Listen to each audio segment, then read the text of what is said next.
নেমন্তন্ন আছে। এসব শুনে খুশি না হয়ে মন খারাপ করে বসে আছো কেন বলো? দেখো, বনের পাখিরা নিমন্ত্রণের কথা শুনে খুশিতে নাচছে সবাই। আচ্ছা, তুমি কি আমার ঘোষণা শুনতে পাওনি নাকি? সব শুনেছি, তাই তো মন খারাপ লাগছে। রানীমা আর আমি একসাথে ডিম দিয়েছি।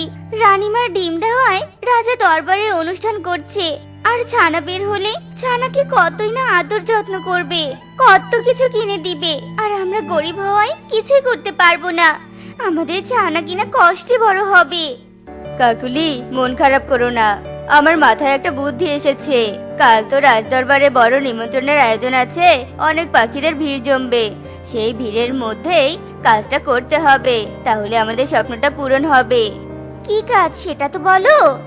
এরপর কালু তার বুদ্ধির কথা কাকুলিকে বলে, আর এভাবে সেই দিন কেটে যায়।